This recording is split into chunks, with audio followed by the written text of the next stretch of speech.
대만은 나노미터 단위의 초정밀 회로를 새기는 반도체 기술력에 있어 지구상의 그 어떤 국가도 감히 따라올 수 없는 독보적인 위치를 점유하고 있는 기술 강국입니다. 그러나 이 찬란한 기술력 이면에는 쇠를 깎아 만드는 거대한 잠수함 하나를 제대로 건조하지 못해 국제적인 조롱거리로 전락하고 마는 대만의 뼈아픈 현실이 숨어 있습니다. 대만 해군이 60년 넘게 염원해온 자국 최초의 자체 건조 잠수함인 하이쿤함은 화려한 진수식 이후 2년이 다 되도록 물속으로 내려가지 못하는 처지에 놓여 있습니다. 2023년 9월 차이잉원 총통이 참석한 가운데 거행된 진수식에서 대만은 자국 기술의 승리를 선언했으나 정작 해상 시험은 21개월이 지난 후에야 겨우 시작되었습니다. 첫 시험에서 하이쿤함은 배관 파열로 인한 침수와 주 엔진 정지, 유압 시스템의 완전한 고장으로 방향타가 작동하지 않는 치명적인 기술적 결함들을 한꺼번에 드러냈습니다. 결국 자동 조종이 불가능해진 긴박한 상황 속에서 승조원들이 조타실에 줄을 서서 거대한 수동키를 번갈아가며 직접 돌려야만 겨우 항구로 복귀할 수 있었습니다. 더욱 충격적인 사실은 하이쿤함 내부에 고출력 잠수함 전용 엔진이 없어 수출 통제를 피하기 위해 북유럽산 민간용 디젤 발전기 6대를 병렬로 연결해 사용하고 있었다는 점입니다. 군사 전문가들은 상업용 발전기로 전투 잠수함을 가동하는 방식은 실전의 극한 환경을 절대로 버틸 수 없으며 잠수함 설계 자체를 근본적으로 다시 해야 한다고 지적하고 있습니다. 설상가상으로 잠수함의 안전을 보장하는 0개가 넘는 필수 검사 항목 중 완료된 것은 고작 10% 수준인 400개에 불과해 잠수함의 기본 조건조차 갖추지 못했습니다. 이러한 난국 속에 2025년 1월 한국 법원은 하이쿤 건조 과정에서 대한민국의 잠수함 핵심 기술이 불법으로 유출되어 사용되었다는 사실을 공식적으로 인정하는 판결을 내렸습니다. 한국 해군 중령 출신 인사가 징역형을 선고받고 관련 업체에 950억 원의 추징금이 부과되면서 대만이 자랑하던 국산 잠수함의 실체가 사실은 한국 기술 도용임이 밝혀졌습니다. 세계 최고의 반도체를 만드는 나라가 한국의 기술을 가져다가도 잠수함 하나 제대로 완성하지 못하는 이 기이한 현상의 원인을 파악하려면 30년 전의 역사를 보아야 합니다. 1990년대 초반 아시아의 네 마리 용이라 불리던 시절 대만은 전자제품 조립과 반도체 분야에서 이미 세계적인 경쟁력을 갖추고 있었으며 한국보다 앞선 위치에 있었습니다. 당시 대만은 중화학 산업에 매달리던 한국을 자신들의 하청기지 역할이나 수행하게 될 후발주자로 취급하며 한국의 산업 구조를 시대에 뒤떨어진 것이라 평가절하했습니다. 대만의 경제 전문가들은 첨단 산업의 미래가 가볍고 빠른 전자산업에만 존재한다고 믿었으며 굴뚝에서 연기나는 공장들은 더 이상 경쟁력이 없다고 확신하고 있었습니다. 이러한 믿음 아래 대만 정부와 기업은 국가의 모든 역량을 반도체 산업에만 집중적으로 쏟아부었고 1987년 설립된 TSMC를 필두로 파운드리라는 독보적인 비즈니스 모델을 구축했습니다. 파운드리 전략은 대성공을 거두어 애플과 엔비디아 같은 글로벌 기업들을 고객사로 확보했으나 그 대가로 대만의 다른 제조업 분야는 상대적으로 급격한 위축을 겪게 되었습니다. 최고의 인재와 막대한 자본이 반도체로만 쏠리면서 대만의 조선업은 사실상 사라졌고 철강 산업 또한 쇠퇴하여 무거운 중장비를 만드는 산업 기반이 완전히 붕괴되었습니다. 반면 한국은 반도체 산업에 투자하는 동시에 포항제철과 현대중공업을 필두로 한 전통 제조업의 경쟁력을 꾸준히 유지하며 두 바퀴를 동시에 굴리는 전략을 선택했습니다. 당시에는 촌스러워 보였던 제철소와 조선소의 굴뚝 산업들이 30년이 지난 지금 한국 방위산업의 튼튼한 뿌리가 되어 대만과는 전혀 다른 운명을 결정짓게 되었습니다. 대한민국은 무기를 만드는 데 필요한 모든 과정을 자국 내에서 해결할 수 있는 완전하고 거대한 방위산업 생태계를 이미 갖추고 있습니다. 철광석을 녹여 쇳물을 만드는 것부터 최종적인 완성 무기가 탄생하기까지 모든 제조 과정이 대한민국 영토 안에서 일련의 흐름으로 이루어집니다. 이 생태계의 시작은 포스코가 생산하는 양질의 특수강이며 이는 전차의 장갑판과 함정의 선체를 만드는 핵심 원자재로 사용됩니다. 생산된 철강은 현대 로템이나 한화 에어로스페이스로 전달되어 무기의 심장인 엔진과 튼튼한 차체로 탈바꿈하며 물리적인 실체를 갖추게 됩니다. 여기에 한화 시스템과 LIG 넥스원이 개발한 최첨단 레이더와 정밀 유도 장치, 전투 체계가 결합되어 비로소 스마트한 무기가 완성되는 구조입니다. 원자재부터 완제품까지 모든 공급망이 한 나라 안에 집중되어 있는 이러한 수직 계열화는 한국 방산만이 가진 압도적인 경쟁력의 원천입니다. 국내에서 모든 부품을 조달하므로 해외에서 부품이 오기를 기다릴 필요가 없으며 덕분에 상상을 초월하는 빠른 생산 속도를 유지할 수 있습니다. 또한 문제가 발생할 경우 즉시 추적하여 수정하는 정밀한 품질 관리와 핵심 기술이 해외로 유출되는 것을 막는 철저한 보안이 가능합니다. 반면 대만은 1970년대까지만 해도 자체적인 조선소와 무거운 장비를 만드는 공장들을 보유하고 있었으나 현재는 그 기반을 거의 상실했습니다. 반도체 산업이 급격히 팽창하면서 국가의 모든 인력과 자본이 그쪽으로 쏠렸고 전통적인 제조 공장들은 하나둘씩 가동을 멈추고 문을 닫았습니다. 대만의 젊은 인재들은 연봉이 높은 반도체 기업으로 향했고 투자자들은 수익률이 좋은 기술주에만 돈을 넣으며 제조업의 대를 끊어놓았습니다. 결국 무거운 쇠를 깎고 배를 만들던 숙련된 기술자들은 사라졌으며 대만은 스스로 무기를 만들고 싶어도 만들 수 없는 제조 불능의 상태에 빠졌습니다. 이러한 한국과 대만의 극명한 차이는 2022년 러시아의 우크라이나 침공 직후 폴란드가 무기를 구하던 절박한 사례에서 선명하게 드러났습니다. 폴란드는 다급히 미국의 문을 두드렸으나 미국은 이미 우크라이나 지원과 중동 분쟁으로 주문이 밀려 언제 무기를 줄지 확답하지 못했습니다. 그때 한국이 나섰고 계약 체결 후 불과 3개월 만에 K 전차 10대를 폴란드 현지에 인도하는 세계 방산 역사상 유례없는 속도를 보여주었습니다. 수십 년간 굴뚝 산업을 포기하지 않고 묵묵히 유지해온 한국의 제조 기반이 있었기에 가능했던 이 사건은 전 세계 군사 관계자들을 경악시켰습니다. 폴란드 정부 관계자들은 한국의 인도 속도에 대해 도저히 믿을 수 없는 기록적인 성과라며 극찬을 아끼지 않았고 추가 구매를 결정했습니다. 대만은 아무리 막대한 돈을 쌓아두고 있어도 이러한 생산 속도를 낼 수 없는데 이는 공장도 기술자도 모두 사라진 지 오래되었기 때문입니다. 현재 대만이 한국 무기에 그토록 열광하며 관심을 보이는 가장 근본적인 이유는 단순히 무기의 뛰어난 성능 때문만은 아닙니다. 중국의 침공 위협이 눈앞에 닥친 상황에서 무기를 주문했을 때 얼마나 빨리 우리 손에 쥐어줄 수 있는지가 대만에게는 가장 절실한 생존의 문제입니다. 현재 대만이 미국의 무기를 주문하고도 아직 인도받지 못한 미인도 물량의 규모는 무려 200억 달러, 우리 돈으로 약 28조 원을 이미 넘어선 상태입니다. 우크라이나 전쟁과 중동 분쟁의 장기화로 미국의 방산 가동률이 한계에 도달하면서 대만의 무기 도입 일정은 하염없이 뒤로 밀려나고 있습니다.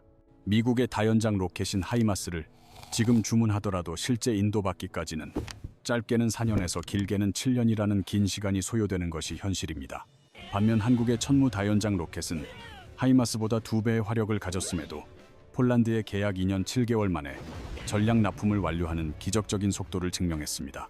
대만이 이처럼 성능과 속도가 보장된 한국 무기를 갈망하고 있음에도 불구하고 양국 간의 공식적인 거래가 성사되지 못하는 데에는 복잡한 국제 정세가 얽혀 있습니다. 가장 큰 걸림돌은 중국과의 관계인데 한국은 수출의 상당 부분을 중국 시장에 의존하고 있어 중국의 심기를 거스르는 무기 수출에 극도로 신중할 수밖에 없습니다. 과거 사드 배치 당시 중국이 단행했던 한한령과 같은 가혹한 경제 보복의 기억은 한국 정부가 대만과의 방산 협력을 주저하게 만드는 결정적인 요인이 됩니다.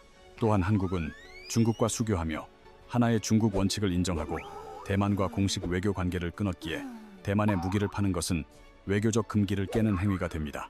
미국은 대만관계법이라는 특별법을 통해 방어용 무기를 수출할 법적 근거가 있지만 한국에는 그러한 장치가 전혀 없어 중국의 거센 항의를 막아낼 명분이 부족합니다. 그러나 외교적 문제보다 더 심각하고 근본적인 걸림돌은 바로 대만군 내부의 취약한 보안 시스템과 중국 간첩 활동에 대한 우려입니다.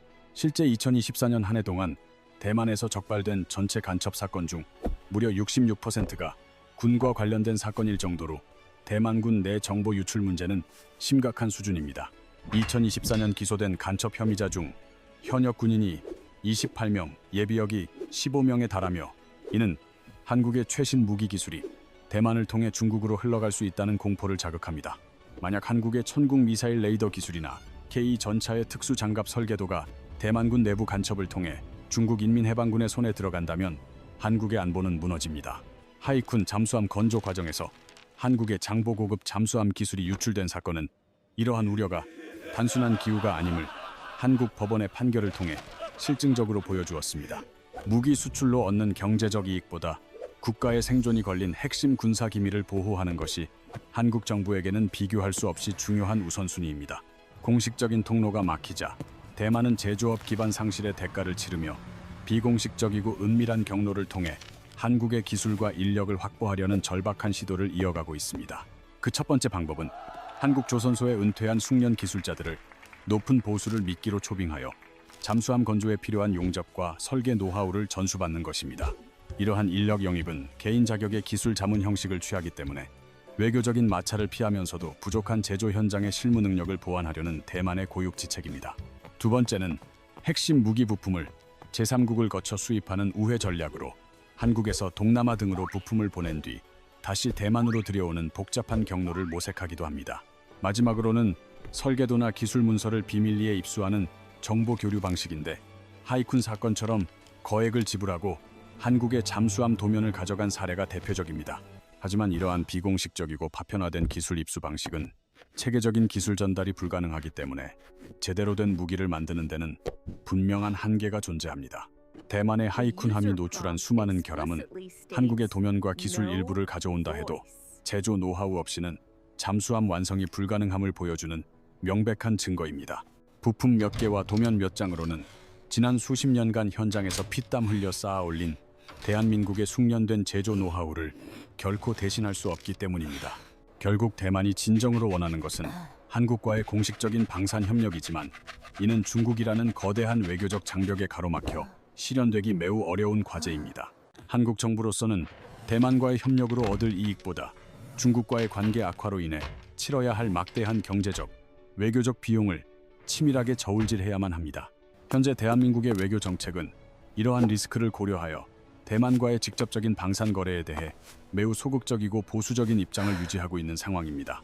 대만이 처한 참담한 결과를 통해 우리가 배워야 할 교훈은 첨단 기술 그 자체만으로는 국가의 안전을 완벽하게 지켜낼 수 없다는 냉혹한 현실입니다. 반도체가 현대 무기의 똑똑한 두뇌 역할을 수행하는 것은 사실이지만 그 두뇌를 담아낼 튼튼한 몸통이 없다면 아무런 소용이 없습니다. 아무리 뛰어난 인공지능 칩이 있더라도 그것을 장착하여 적진으로 날려보낼 미사일 본체나 전차를 만들 수 없다면 무기로서의 가치는 사라집니다. 전쟁은 결국 물리적인 충돌이며 전차가 땅을 밟고 달려야 하고 함정이 바다를 누비며 미사일이 하늘을 날아 적을 타격해야 승리할 수 있습니다. 이러한 물리적 실체를 만들기 위해서는 양질의 철강이 필요하고 정밀한 용접 기술과 복잡한 조립 공정을 수행할 수 있는 제조 기반이 반드시 뒷받침되어야 합니다. 대만은 지난 30년간 반도체라는 날카로운 두뇌를 얻는 데는 성공했지만 무기를 직접 만들어낼 튼튼한 근육인 제조업 몸통을 스스로 잃어버리는 실책을 범했습니다. 반도체 산업에만 국가의 모든 역량을 올인한 결과 무거운 중화학 산업의 기반이 무너졌고 이제는 국가 안보의 구멍을 메우기 위해 발을 동동 구르는 처지가 되었습니다. 무너진 제조업 기반을 다시 세우려 해도 숙련된 기술자를 양성하는 데만 수십 년의 세월이 필요하며 이는 돈으로 단기간에 해결할 수 있는 문제가 아닙니다. 무기를 생산할 공장을 짓고 안정적인 부품 공급망을 새롭게 구축하는 것 또한 국가적인 차원의 장기적인 투자가 필요한 매우 고통스러운 과정입니다. 대만이 한국의 기술을 불법적으로 빼돌려서라도 잠수함을 만들려 했던 절박한 이유는 스스로의 힘으로는 당장 해결할 수 없는 제조 불능의 상태 때문이었습니다. 다행히 대한민국은 삼성과 SK 하이닉스로 대표되는 세계적인 반도체 산업과 포스코, 현대중공업으로 대표되는 중후장대 산업을 모두 보유한 축복받은 나라입니다. 두뇌 역할을 하는 반도체와 몸통 역할을 하는 중공업이라는 두 바퀴가 완벽한 시너지를 내며 돌아가기에 K2전차와 천국 미사일 같은 명품 무기가 탄생할 수 있었습니다. 그러나 대한민국 역시 최근 젊은 세대들이 제조업 현장을 기피하고 숙련 기술자들이 고령화되는 현상을 겪고 있어 대만과 같은 전철을 밟지 않도록 경계해야 합니다. 지금 제조업의 가치를 가볍게 여기고 손을 놓는다면 10년, 20년 뒤 우리도 대만처럼 안보의 빈틈을 메우지 못해 타국에 매달리는 처지가 될 수도 있음을 명심해야 합니다. 현재 대한민국은 폴란드와 루마니아, 호주, 사우디아라비아 등 세계 각국이 한국 무기를 구하기 위해 줄을 서고 있는 특별한 위치에 서 있습니다. 과거 한국 전쟁 당시 다른 나라의 원조와 도움을 받던 가난한 나라가 이제는 타국의 안보를 책임지는 방산 수출국이 되었다는 사실은 놀라운 변화입니다. 방위산업의 성장은 단순히 무기를 팔아 경제적 이득을 얻는 것을 넘어 해당 국가에 대한 외교적 영향력을 강력하게 행사할 수 있는 수단입니다. 한국 무기를 도입하는 나라들은 부품 공급과 유지 보수, 교육 훈련 과정을 통해 대한민국과 장기적이고 전략적인 협력 관계를 맺을 수밖에 없습니다. 이러한 방산 협력 체계를 바탕으로 대한민국은 국제사회에서 더욱 큰 목소리를 낼 수 있게 되었으며 국가적 위상 또한 과거보다 높아졌습니다.